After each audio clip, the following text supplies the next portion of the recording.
I'm not a lawyer, but I was in the courtroom for day 18 of the Diddy trial, and it was a lot. So let me tell you about it. I'm telling you now, this video is going to be long because it literally was a lot, and they went 2 hours longer than they usually do, so get your snacks. So the witness testifying as Jane was still on the stand for direct examination. And for all the people asking why I'm only covering the direct examination of this witness and not the cross-examination, it's because it hasn't happened yet. So when it happens, I will cover it.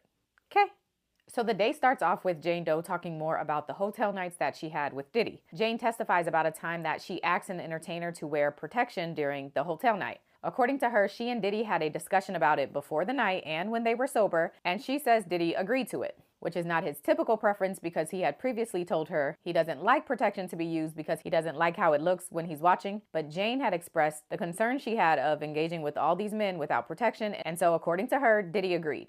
So the night happens and things are in motion, and in the middle of it, Jane says that she asked the entertainer to get protection. Now, because Diddy recorded just about all of the hotel nights, there is actual video and audio from this interaction, and so the prosecutor plays the tape of when Jane asked this entertainer to get protection and what happened afterward. So after Jane asks, the entertainer begins rustling around trying to find some protection, and then Diddy comes into the room asking what's going on. Jane tells him that they're looking for protection, and according to her, Diddy expressed that he was not happy with that request. At that point, Jane reminds him that he promised that protection could be worn, but Diddy says things were just in motion without it, and as he's leaving the room, he tells her to keep going right now. When the prosecutor asked Jane why she felt she needed permission from Diddy to have the man that she was engaging with wear protection, Jane says that she didn't want to disappoint Diddy, and she knew that he would be unhappy, unsatisfied, and agitated with her. The prosecutor, who is actually James Comey's daughter, her name is Maureen Comey, then asked Jane if she's ever cried after hotel nights, to which Jane says yes, twice.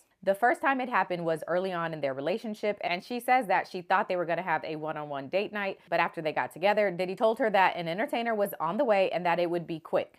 According to her, it wasn't quick. She says that they did 3 rounds and it lasted for 18 hours. Worth noting that Jane said the longest hotel night they've ever had lasted 3.5 days, and the shortest one was 12 hours. Ooh, child. When this 18-hour hotel night finally finishes, Jane said Diddy told her that he was leaving, and so she started to cry because she felt terrible. She said, quote, "I just went through all of that and was feeling terrible, and he was going to leave me alone." When Diddy noticed she was crying, she said that he looked at her as if he was disgusted and asked if she was crying, and then started playing music while she sat next to him. He tells her that he would move his schedule around a bit so that she could come home with him.